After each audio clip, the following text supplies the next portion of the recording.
O mundo visto de Fátima é o tema em debate nas terceiras jornadas de comunicação do Santuário, que agora apresentamos com Carmo Rodeia. Cumprimento, boa tarde. Obrigado, Carmo, por estares neste programa. Já lá vamos ao programa das jornadas. Antes, o impacto que teve ao longo destes 100 anos o jornal Voz da Fátima acabou por ser o meio principal para a divulgação do acontecimento de Fátima. O Jornal Voz da Fátima é o principal órgão de informação periódica, é um mensário, desde 13 de outubro de 1922, do Santuário de Fátima. E, portanto, é a voz da Fátima, como se diz. Diz o título, não é? E diz o título. E é também a maneira como Fátima se exprime e lê o mundo, porque nós temos, de facto, a realidade de Fátima vertida no jornal, mas também temos uma leitura do mundo a partir de Fátima. E as páginas do jornal ao longo destes 100 anos mostram, efetivamente, que assim foi desde o início. Primeiro, numa atitude, se calhar, mais defensiva, como toda a imprensa católica surgiu um pouco no início do século XX a defender-se dos ataques de que era alvo, mas hoje também numa atitude mais positiva, informativa e mais profissionalizada, porque, de facto, as pessoas que trabalham e escrevem para a Voz da Fátima são, sobretudo, gente da comunicação social. A partir dos editoriais que foram sendo publicados, que propósito era afirmado para este meio de comunicação? Bom, o primeiro foi muito curioso porque o jornal Voz da Fátima surge 5 anos depois das aparições. A Igreja ainda tinha alguma resistência e algumas dúvidas sobre o chancelamento deste acontecimento. E, portanto, haveriam de faltar ainda 8 anos para que fossem reconhecidas e dadas como dignas de crédito as afirmações dos videntes. E, portanto, o jornal surge no primeiro editorial com uma missão de apurar toda a verdade sobre o acontecimento de Fátima. Nesta revista, era assim que o editorialista da altura, ainda sem este formato e esta catalogação do editorial, afirmava o jornal. Nós estamos aqui.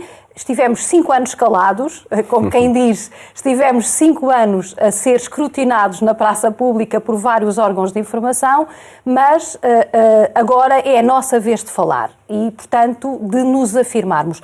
E, portanto, ao longo dos 100 anos da Voz da Fátima, as problemáticas transversais ao jornal são temas como as aparições, a vida dos pastorinhos, a interpretação da Igreja e dos documentos do magistério ao longo dos tempos, a questão da construção, da própria discussão da construção do santuário, as opções que iam sendo tomadas desde o ponto de vista arquitetónico a outras, questões políticas. Há editoriais muito fortes após o 25 de Abril, editoriais em que Fátima quis dizer-se ao mundo e quis dizer à Igreja determinadas coisas. Lembro, por exemplo, do editorial a propósito dos retornados das ex-colónias,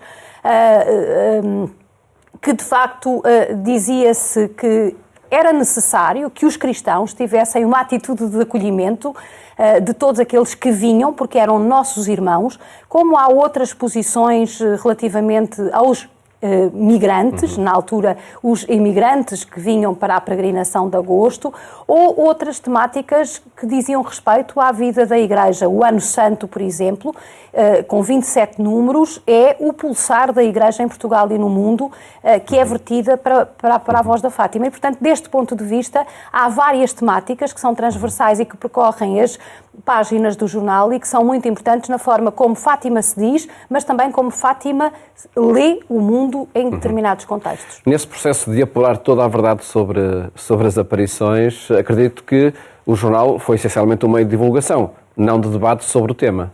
Sim, é sobretudo um meio de divulgação e, aliás, ainda hoje o que se vê e sente no jornal Voz da Fátima é, para além dos artigos de opinião, que têm essa leitura cristã do mundo, da atualidade, e temos várias rúbricas atualmente que é também uma evolução do próprio jornal, não é? O jornal profissionalizou-se nesse ponto de vista e, portanto, temos rúbricas que existem e que são a palavra de fora, de pessoas de fora da redação do jornal Voz da Fátima, como por exemplo o Fátima ao Pormenor, como por exemplo o Mundo a partir de Fátima, com a opinião de articulistas regulares que escrevem no jornal Voz da Fátima, mas dizia eu que, portanto, a Voz da Fátima é sobretudo para dizer aquilo que se passa no santuário e para informar sobre a vida do santuário. Mas é mais do que isso. Aliás, é muito curioso, por exemplo, durante a Guerra Civil de Espanha, houve uma enorme preocupação de ouvir pessoas de fora da Igreja sobre a guerra. Era uma temática muito transversal no jornal, e muito presente no jornal Voz da Fátima, como as visitas dos Papas, como tudo o que diz respeito à Virgem Peregrina e às viagens da Virgem Peregrina. Portanto, são temas que estão muito atuais até hoje em dia, porque de facto dizem muito daquilo que é o pulsar de Fátima. E continuam esses temas também a ser tratados no jornal, seja a presença da imagem, por exemplo, na Ucrânia, etc. Passa para as páginas dos jornais. Do jornal. Estas terceiras jornadas, que contributo trazem ao pensar a comunicação social, nomeadamente a imprensa, através do jornal Voz da Fátima? Este é um tema recorrente, mas o que nós pretendemos, de facto, é, por um lado, refletir, mas, por outro lado, sublinhar a importância e o papel da imprensa cristã, de inspiração cristã, na construção das sociedades. Como eu já disse no início, esta imprensa surgiu essencialmente por motivos defensivos. A Igreja precisava ter uma voz própria e defender-se um pouco dos ataques de que era alvo. Portanto, uma coisa muito reativa, mas facilmente se percebeu que o potencial desta comunicação da Igreja, do ponto de vista escrito, através de um jornalismo de proximidade. E, portanto, de facto, estas jornadas servirão para sublinhar esta dimensão. Por isso, nós procuramos juntar, digamos assim, pessoas que estudam este jornalismo de proximidade na academia e perceber qual é o contributo que eles veem desta imprensa na construção das sociedades.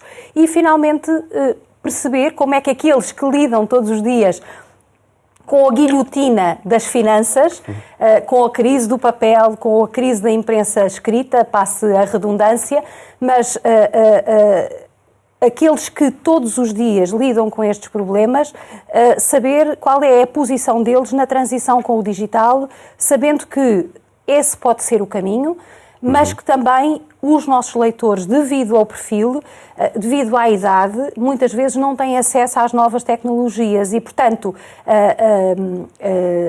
acabar com o papel significa também perder leitores, porque estes jornais têm muito pouca expressão em termos de venda em banca. São jornais que, sobretudo, vivem de assinaturas, ou no caso do jornal Voz da Fátima, vive essencialmente dos coletores do movimento da mensagem de Fátima, que distribuem o jornal junto dos mensageiros da mensagem de Fátima. E esta é uma posição muito importante, porque são os sardinas dos tempos modernos, mas que acompanharam os 100 anos da Voz da Fátima.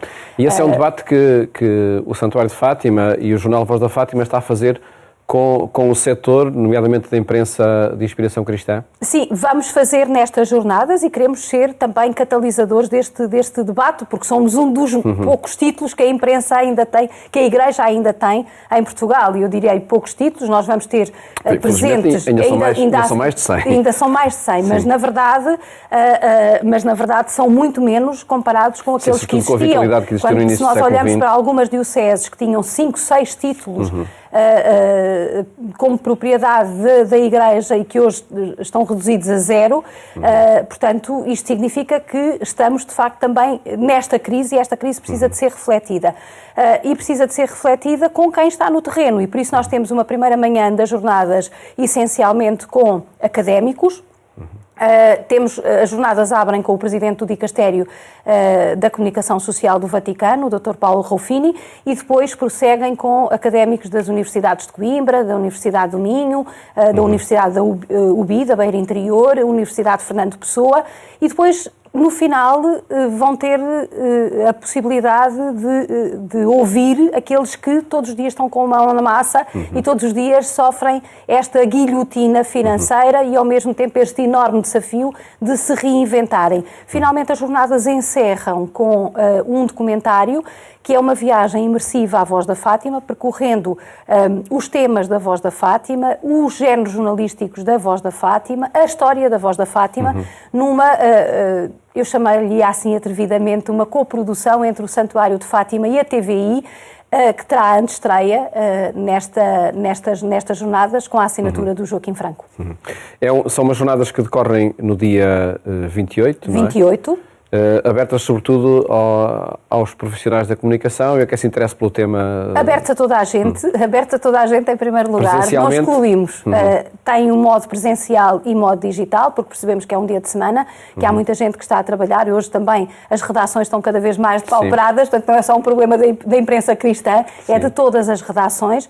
Naturalmente que este tema interessará essencialmente a gente da comunicação, mas há os agentes de pastoral da comunicação dentro da Igreja, que não fazem disto vida a tempo inteiro, mas que também certamente são importantes para nos ajudar a refletir e, portanto, são abertas a toda a gente, podem se inscrever e são todos muito bem-vindos. Ficam as informações no sítio da internet do Santuário de Fátima, www.fatima.pt. Carmo Rodeia, muito obrigado por ter estado aqui no programa Eclésia a divulgar este projeto do Santuário de Fátima, as terceiras jornadas de comunicação social.